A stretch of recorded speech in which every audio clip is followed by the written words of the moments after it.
Shri Venkateswara gold తాకట్టులో ఉన్న మీ బంగారాన్ని విడిపించి కొనబడును.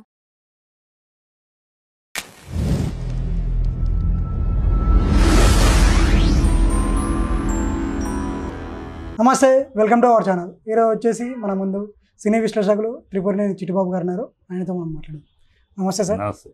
సార్, ఇది హీరోయిన్ అనన్య నాగల్లా వచ్చేసి తను ఏమన్నారంటే తెలుగు వాళ్ళని తెలుగు ఫిలిం ఇండస్ట్రీలో ఎదగనివ్వట్లేదు, వేరే వాళ్ళని తీసుకొచ్చి హీరోయిన్లకు పెడుతున్నారు, వాళ్ళకే అవకాశాలు ఇస్తున్నారు, మేము వేరే ఇండస్ట్రీకి వెళ్తే అక్కడ కూడా మాకు అవకాశాలు దక్కట్లేదు అని చెప్పేసి అన్నారు. పిచ్చిబాబుడు ఏది ఆడలేక మధ్యలో కూడా మేము ఎవరిని పెట్టుకుంటామంటే సినిమాలో ప్రేక్షకుల్లో ఎవరికి ఆధారం ఉందో వాళ్ళని పెట్టుకుంటాం. నువ్వు తెలుగు, తమిళ, మలయాళం, గడిది గుడ్డ మాకు అనవసరం. ప్రేక్షకుల్లో ఎవరికి ఫాలోయింగ్ ఉంది, ఎవరిని ప్రేక్షకులు చూస్తున్నారు, ఎవరిని డ్రీమ్ గర్ల్గా చూస్తున్నారు, ఎవరిని పర్ఫార్మెన్స్గా చూస్తున్నారు, అది చూస్తాం మేము. మాకు నువ్వు అర్థంలో చూసుకుని నేను అందగత్తిని, నేను జయప్రద కన్నా బాగుంటాను, ఇంకోళ్ళ కన్నా బాగుంటాను, నువ్వు అర్థంలో చూసుకుని అనుకుంటే కాదు తల్లి. మా కెమెరా కంటే కనపడాలి. అంటే అందగత్తెలనే తీసుకుంటారు అన్నట్టు. అందగత్తెలు కెమెరా కనపడే అందగత్తెలు కావాలి. నీకు నీ అర్థంలో నువ్వు చూసుకుని నేను అలా ఉన్నాను ఇలా ఉన్నాను ఇప్పుడు కుదరదు. నా కెమెరా కంటికి నువ్వు నీ కనుముక్కు తీరు నాకు కనపడాలి. నీ ఫేస్ ఎక్స్ప్రెషన్ నాకు ఎక్స్ప్రెస్ అవ్వాలి. కొందరు ఫేస్లు అందంగా ఉంటుంది కానీ కెమెరా ముందుకు వచ్చే ఫ్లాట్, వాళ్ళు నవ్విన ఎక్స్ప్రెషన్ మొహంలో పలకదు, ఏడ్చినా పలకదు, హార్డ్గా ఉంటుంది. మేము అవన్నీ చూస్తాం. ఊరిని తెలుగు అమ్మాయి, తమిళ అమ్మాయి రా ఊళ్ళో కూర్చొని కాదు. నీ కనుముక్కు తీరేంటి, నా పాత్రకు నువ్వు ఎంతవరకు పనికొస్తావు, నేను ఒక డ్రీమ్ గర్ల్గా. హీరోయిన్ అంటే ఏంటి ఆడియన్స్ దృష్టిలో? ఎందుకు హీరోయిన్? హీరోయిన్ అనేది ఒక డ్రీమ్ గర్ల్, వాడి కళల రాణి. ఆ హీరోయిన్ని ఆ కళల రాణిగా వాడి దృష్టిలో ఉన్నంతకాలమే వాడు ఎంజాయ్ చేస్తాడు. కరెక్ట్. మామూలు మొహాన్ని పెట్టేసేసి అంటే కాదు. సో మేము అవన్నీ ఆడియన్స్ దృష్టిలో పెట్టుకుని ఆడియన్స్ ఎలాంటి ఒక డ్రీమ్ గర్ల్ కంటే ఆ అందము, ఆ పర్సనాలిటీ, ఆ స్ట్రక్చరు, ఆ నవ్విన కనుగీటిన ఆ కనుముక్కు తీరు అవి చూస్తాం. సార్, ఇప్పుడు మీరు అన్న మొదట ఏంటంటే వేరే వాళ్ళని తీసుకొచ్చి పెడదాం, ఎవరైతే జనాల్లో ఆధారం ఉంటుందని. వాళ్ళని ఫస్ట్ సినిమా నుంచి ఆధారం అయితే రాదు కదా సార్, తీసుకురాగానే ఆధారం రాదు కదా, సినిమా చేశాక రిలీజ్ అయ్యాక వస్తుంది. వీళ్ళకి అలాంటి అవకాశాలు రావట్లేదు కదా సార్. ఆ అమ్మాయి బయట ఒక చోట సక్సెస్ అయింది. ఒక అమ్మాయి మేము తీసుకొస్తారంటే అమ్మాయి ఒక చోట మంచి సక్సెస్ అయింది. ఏంటి అని చూస్తాం అమ్మాయిని ఎట్లా ఎందుకు సక్సెస్ అయింది ఏంటి.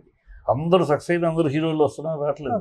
అది తెలుసుకోవాలి సార్. ఇప్పుడు అంజలి గారు ఉన్నారు, మన తెలుగు ఆమెనే కదా, చాలా మంది ఆధారిస్తారు ఇప్పటికీ, అయినా సరే తనకు అవకాశాలు రావట్లేదు. అవకాశాలు రావట్లేదు. నీ లిమిట్ అంతే. నువ్వు అగ్రతార అయ్యే ఇది నీ దగ్గర లేదు, నీ పర్ఫార్మెన్స్లో లేదు, నీ అందచందాల్లో లేదు, నీ బాడీ పర్సనాలిటీలో లేదు. నీకు ఒక లిమిటెడ్ అంతే, లిమిటెడే. కాదు, ఆడి కారు, మారుతి కారు, అది కారే ఇది కారే కదా, ఎందుకు అంత మంచి పర్ఫార్మెన్స్ ఇస్తుంది కదా సార్ అంజలి గారు. అంతే, పర్ఫార్మెన్స్ ఉన్నప్పుడు తీసుకుంటారు. ఇప్పుడు మీరు అన్నారు కూడా అదే కదా సార్, పర్ఫార్మెన్స్ ఉన్న వాళ్ళని తీసుకుంటాం. పర్ఫార్మెన్స్ అమ్మాయి ఒకటే కాదు, పర్ఫార్మెన్స్ అంటే రకరకాల పర్ఫార్మెన్స్. అంటే నువ్వు చేసే ఒక పర్ఫార్మెన్స్ నా క్యారెక్టర్ కదా సార్, నువ్వు సూట్ అవుతావు లేదు చూడాలి. నా సృష్టించుకునే క్యారెక్టర్కి నువ్వు పర్ఫార్మెన్స్ చేసేసి ఆ సినిమాలో కానీ నేను ఎత్తిన పెట్టుకోలేను. నా క్యారెక్టర్ నేను సౌందర్యం ఇంట్రడ్యూస్ చేశాను, 32 మంది అమ్మాయిని చూశాను. ఎందుకు చూశాను? నేను తెలుగు, తమిళ, కన్నడ అందరూ చూశాను. అప్పటికీ నాకు సాటిస్ఫాక్షన్ కావాలా? ఎందుకు? నేను ఒక చిత్రం ఊహించుకున్నా, ఆ పాత్రకి ఇలా ఉండాలి, ఇలా ఉండాలి, చిన్న పాపలాగా ఉండాలి, అయ్యో మన బిడ్డ, మన చెల్లి, మన తల్లి, మన కూతురు అనుకునేలా ఉండాలి. స్మార్ట్ ఎదుగుతున్నా లాస్ట్ మినిట్లో దొరికింది నాకు సౌందర్య కన్నడ అమ్మాయి. నేను ఊహించుకున్న చిత్రపటానికి దొరికిన అమ్మాయిని, కన్నడ అమ్మాయిని వదిలేనా? నేను అసలు వదలను. నా జాబు ఆడియన్స్ని తృప్తిపరచాలి, ఆడియన్స్ని ఆనందపరచాలి. నిన్ను ఆనందపరచడం కాదు. ఆడియన్స్ ఈ అమ్మాయిని ఇంట్రెస్ట్ చేస్తే ఈ అమ్మాయిని మెచ్చుకుంటారు బ్రహ్మాండంగా అనుకున్నాం. సక్సెస్ అయింది. అమ్మాయి ఎంత పెద్ద హీరోయిన్ అయింది. అలాగే రోజాని ఎవరో ఇంట్రడ్యూస్ చేశారు. రోజాని నేను సౌందర్యాన్ని ఇంట్రడ్యూస్ చేయడానికి ముందు రోజాని ఫిక్స్ చేసి పెట్టుకున్నా. డేట్ ఫిక్స్ చేశారు. అమ్మాయి వాళ్ళ నాన్నగారితో, రెడ్డి గారితో మాట్లాడి, ఆంధ్ర క్లబ్లో ఇద్దరు కూర్చొని మాట్లాడి అలా షెడ్యూల్ వేసి పెట్టేశారు. షెడ్యూల్ కాదు, ఎస్ అని ఫిక్స్ చేసి పెట్టుకున్నాను. ఆ తర్వాత టక్కర్ నాకు 10 రోజుల్లో ఈ ఫోటో పంపించారు వాళ్ళు. ఓకే, సౌందర్య గారు. చూడండి మీరు కొత్త అమ్మాయి కొత్త అమ్మాయి చూస్తున్నారు కదా చూడండి. ఆ ఫోటో చూస్తే నాకు థ్రిల్ అయ్యాను. ఇమ్మీడియట్గా బెంగళూరు వెళ్ళాను, వాళ్ళ ఇంటికి వెళ్ళాను, అమ్మాయిని చూశాను, ఇమ్మీడియట్గా అడ్వాన్స్ ఇచ్చాను, తీసుకొచ్చుకోను. అట్లా ఉంటుంది. మేము హీరోయిన్లు అంటే ఏదో కనపడే వాళ్ళ నువ్వురా అంటాను కాదు, ఏమి దుమ్మరాట కాదు కదా, వీధి నాటకాలు కావు కదా. క్యారెక్టర్ పర్ఫార్మెన్స్ ఇవి చూసుకుంటాం. అన్నప్పుడు చూసుకుంటాం. నాకు తగిన ఫేస్ కావాలి, ఆ తగిన ఫేస్లో ఎక్స్ప్రెషన్స్ పలకాలి. కొన్ని ఫేసులు చాలా ముచ్చటగా బ్రహ్మాండంగా ఉంటాయి. వాళ్ళు యాక్ట్ చేస్తే ఫేస్లో ఎక్స్ప్రెషన్, అది నవ్వినా ఎక్స్ప్రెషన్ పలకదు, ఏడ్చినా ఎక్స్ప్రెషన్ పలకదు, అలా సొంత ముక్కలాగా ఉంటుంది. మొహం మాత్రం అందంగా ఉంటుంది. ఏ లాభం? నాకు అందం మాత్రం సరిపోదు నాకు. అలా ఉన్నాయి. మేము అందగత్తిలో మేము గొప్ప పర్ఫార్మర్ అంటే ప్రజల్లో మీరు పేరు వస్తే మేము వెనకాల పడతా ఉన్నాం. ఎవరు అయినా నువ్వు సక్సెస్ అయితే రష్మిక హిందీ వాడు ఎవడో వచ్చి వెనకాల పడుతున్నాడు. ఎందుకు పడుతున్నాడు? పేరు సక్సెస్ అయింది, పర్ఫార్మర్గా ప్రూవ్ చేసుకుంది. పర్ఫార్మర్లో ఈ పిక్చర్ హిందీ పిక్చర్ అవకాశం దాంట్లో ప్రూవ్ చేసుకుంది.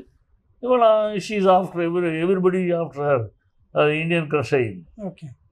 సో మీరు అయిన వాళ్ళందరూ ఏదో పక్కన బెడ్రూమ్లోకి వెళ్ళారు, అందువల్ల అయ్యారు, మాకు సపోర్ట్ లేదు, ఈ పిచ్చి మాటలు. సపోర్ట్ అనేది నిజంగా ఇప్పుడు సినిమాలో కూడా ఇది ఉంటుంది అంటే కమిట్మెంట్ ఉంటుంది, వాళ్ళని తీసుకొస్తారు కాబట్టి దానివల్ల అవకాశాలు ఎక్కువ ఇస్తారు అనేసి అంటారు. ఏడవలేక మధ్యలో కూడా వీళ్ళకి సక్సెస్ కాని వాళ్ళు ఓటమి వాళ్ళు ఎత్తుక్కునే సాకు. రమ్యకృష్ణ 10 మంది దగ్గర పడుకునేందా, సౌందర్య 10 మంది దగ్గర పడుకుందా, జయసుధ ప్రతి బెడ్రూమ్లోకి వెళ్ళిందా, ఏం మాట్లాడతారు పిచ్చివాగుళ్ళు? నోటికి వచ్చేది వీళ్ళకి కుదరలేదు కనుక వీళ్ళు మాకేం పని అయ్యా, మా బెడ్ మీద పడుకుంటానికి నేనెందుకు? పారదొప్పితే ఎక్కడెక్కడి నుంచో వస్తారు, నీకన్నా దేవతలే వస్తారు. కానీ మాకు అలా కావాల్సి నా సినిమా స్క్రీన్కి, నా కెమెరాకి నువ్వు పనికి రావాలి. నా లైటింగ్ వేసేటప్పటికి, లైట్ పడేటప్పటికి ఫేస్ మీద నీ ఫేస్ ఎలా ఉంటుంది, నా లైట్ పడేటప్పుడు నీ ఫేస్ ఫ్లాట్ అయింది అనుకో, నాకు వద్దు. నువ్వు ఎంత అంతకైతే అయినా బోల్డ్ బ్యూటీ అయినా ఏం మరి ఆ ప్రపంచ సుందరులు అందరికీ హాలీవుడ్లో ఛాన్స్ ఎందుకు రావు? ప్రపంచ సుందరే. ఆ లైట్లు పడి వాళ్ళు అనేటప్పటికి మొహాలు ఫ్లాట్గా ఉంటాయి, చీకేసిన మొహాల్లాగా ఉంటాయి. ఈ మొహాలని పెట్టుకుని మనం ఎలా చేస్తాం? మీకు మీరు అద్దంలో చూసుకుని ఆహా ఓహో అనుకుంటే సరిపోదు. మా కెమెరా చెప్పాలి ఎస్ అని. ఎస్ బాగుంది, లైట్ సైడ్ లైట్ చేసిన, బ్యాక్ షాడో లైట్ చేసిన బాగుంది, ఫేసు చక్కటి ఎక్స్ప్రెషన్, డైలాగ్ చెప్తూ అంటే ఎక్స్ప్రెషన్ బాగా పలుకుతుంది, ఏడుస్తూ ఉంటే కళ్ళల్లో మంచి ఇది ఉంది. ఇవన్నీ మేము స్టడీ చేసుకుని పెట్టుకుంటాం. అది లేకుండా అందరూ అది కాదు, కొంతమంది ఓన్లీ జస్ట్ బాగుంది, పేరులో ఉంది, ఫేమ్లో ఉంది, సక్సెస్లో ఉంది.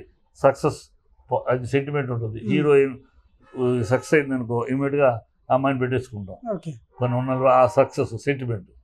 ఇన్ని ఉంటాయి కారణాలు. ఊనేదో ఎంకరేజ్ చేయదు. ఇవాళ ప్యాన్ ఇండియా అసలు ఎంకరేజ్ చేసేది పిచ్చి మాట. అది ఎప్పుడో గతంలో మాట్లాడాల్సిన మాట. అమ్మాయి ఇంకా అప్డేట్ అవ్వాల, ఎప్పుడో పాత మాటలు మాట్లాడతారు. అంటే ఇవాళ ప్యాన్ ఇండియా. ప్యాన్ ఇండియా అన్నాక ఇక తెలుగు లేదు, తమిళ్ లేదు, మలయాళం లేదు. నువ్వు ఇక్కడ, నేను అక్కడ, ఎక్కడ పడితే ఎవరు పడితే ఎక్కడ పడితే అక్కడ వెళ్ళాల్సిన పరిస్థితి. ఇండస్ట్రీ ఆ స్టేజ్కి వెళ్ళిపోయేది. ఇంకా నేనంటే పిచ్చి మాటలు ఎప్పుడో 10 ఏళ్ల క్రితం మాట్లాడాల్సిన మాటలు ఇప్పుడు కాదు. Okay sir, thank you sir.